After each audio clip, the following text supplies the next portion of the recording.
انا وانت نقدر نكتب نفس السؤال لشات جي بي تي وهيجيلنا اجابات مختلفه. واحد هيجيله اجابه منطقيه والتاني هيجيله اجابه ما يقدرش يعمل بيها حاجه. هنا احنا استخدمنا نفس اداه الذكاء الصناعي تقريبا ونفس السؤال، ولكن الاجابات مختلفه. والاجابه على المشكله دي هي البرومبت انجينيرنج، ودي تعتبر اهم مهاره انت مش واخد بالك انك لازم تبدا تتعلمها دلوقتي. وفي الفيديو ده هنعرف مع بعض يعني ايه برومبت انجينيرنج وليه هي مهمه. ولو انت مش ناوي انك تخش في توتوريالز وكورسات طويله عن الموضوع ده، فانا هعرفك 5 طرق او تكنيكس تقدر تستخدمها النهارده مع اي اداه ذكاء صناعي ناوي تستخدمها علشان تجيلك افضل اجابه منطقيه. واللي بيخلي الموضوع ده اهم من اي وقت فات ان الاي اي ما بقاش اختياري، هو موجود في شغلك، في ايميلاتك، في معظم الادوات اللي انت بتستخدمها كل يوم سواء انت مستعد او لا. واللي بيعرف يكتب برومبت صح بيقدر يخلص شغله في ساعه، في الوقت اللي غيره ممكن ياخد يوم كامل او اكتر. وللاسف ده الواقع الجديد. وفي احصائيه بتتردد كتير ان اتقان المهاره دي وكتابه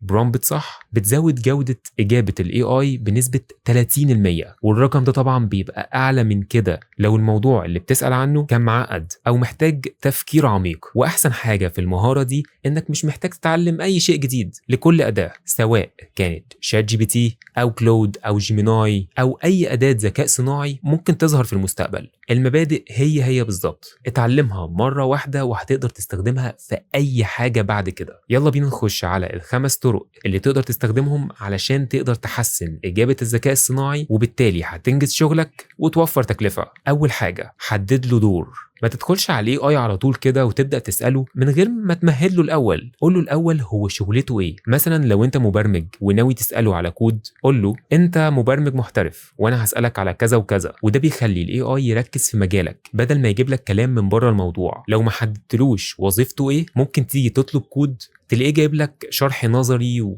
ومعلومات جانبية. من الآخر جايب لك حاجات غير الكود اللي انت محتاجه. تاني نقطة، حدد له سياق. الاي اي كل ما يعرف اكتر عن موضوعك كل ما هيديك إجابة أحسن. ما تقولوش مثلا بس اكتب لي ايميل وتسكت. قول له اكتب لي ايميل لعميل ما عملش الدفعة الأخيرة واحنا شغالين مع بعض في كذا وكذا وبقالنا كذا سنة، وانك عايز تبقى مثلا اللهجة محترمة. كل تفصيلة انت بتضيفها بتخلي الناتج أدق واقرب للي انت عايزه. تالت حاجه، ما تسيبش الاي اي يختار شكل الاجابه. قول له انت عايزها تطلع ازاي. مثلا لو بتطلب كود، قول له انه يبقى مقسم الفانكشنز باسلوب معين وترتيب معين. الاي اي بيتبع التعليمات، انت بس اللي لازم تديها له. ودي بقى النقطه اللي بتفرق مع شخص ذو خبره وناس تانية ما عندهاش خبره اصلا عن الشيء اللي هي ناويه تستخدم ادوات الذكاء الصناعي دي فيه. فبالتالي يا جماعه بلاش قلق طول ما انت خبرتك دي فعلا مبنيه على اساسيات قويه وفاهم الشيء اللي انت شغال فيه. ساعتها الذكاء الصناعي مش هيستبدلك، ولكن ده هيقويك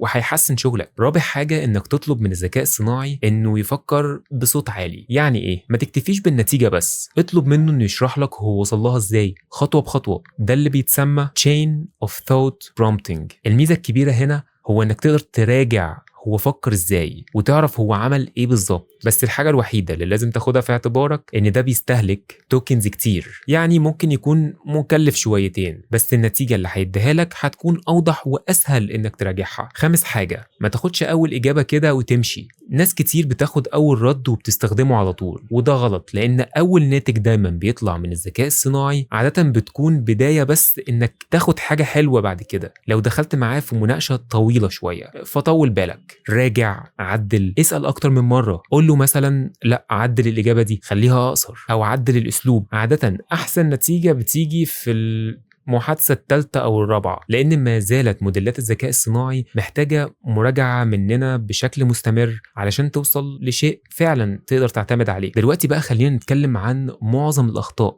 اللي احنا بنعملها واللي شفتها بتتكرر كتير معايا ومع ناس تانية. الغلطة الأولى هو الكلام العام أو المبهم. مثلا لو سألت الاي اي وقلت له ايه أحسن حاجة في الطبخ، ساعتها هيتشتت. هو انت بتسأل على أكلة معينة ولا عن فوائد الطبخ مثلا أو المهارة؟ كل ما السؤال بقى مبهم كل ما الإجابة هتبقى بعيدة عن الهدف اللي انت عايزه. الغلطة التانية انك يدوب بس تاخد أول إجابة زي ما قلنا وتمشي. راجع وعدل، حتى لو الإجابة شكلها صح بنسبة 90% اطلب منه يعدلها. عادة في الإجابات اللي بتيجي بعد كده بتبقى أفضل بكتير. تالت غلطة إن أنا ما احطش حدود أو خطوات واضحة للذكاء الصناعي، وده بيحتاج منك خبرة. مثلا لو انت مبرمج ما ينفعش بس تقول له كده اكتب لي كود يحل المشكلة دي وتسيبه. الخبرة لازم تيجي منك انت، وده بيؤدي لنقطة مهمة جدا. ال AI ممتاز في كتابة الكود، بس لحد دلوقتي ما يقدرش يبني سيستم كامل تقدر شركة تعتمد عليه بثقة تامة زي اللي بيتبني عن طريق البشر. فالأحسن إنك تستخدمه كأداة مساعدة، يكتب لك كود يساعدك في شوية تفاصيل، بس التصميم والبنية الكاملة للسيستم دي مهمتك أنت. وهنا خليني أقول لك بصريح العبارة، الذكاء الصناعي مش هيستبدل الناس اللي مش بيستخدموه، هو هيستبدل الناس اللي بيستخدموه بشكل غلط. وللأسف ده اللي بيحصل مع المعظم، والشيء اللي بيزود من خسارة الناس اللي بتستخدمه غلط عن الناس اللي مش بتستخدمه أصلا هي التكلفة. يعني أنت كمان بتستخدم الذكاء الصناعي وبتساعدهم إن هم يحسنوه وبتدفع لهم فلوس، رغم إنك مش بتاخد اللي أنت عايزه بسبب إنك ما تعلمتش تستخدمه إزاي. والفرق بين حد بيستخدم ال AI صح وحد تاني بيستخدمه غلط مش حاجة عاملة زي كتابة الكود كده، ولكن دي مهارة تواصل.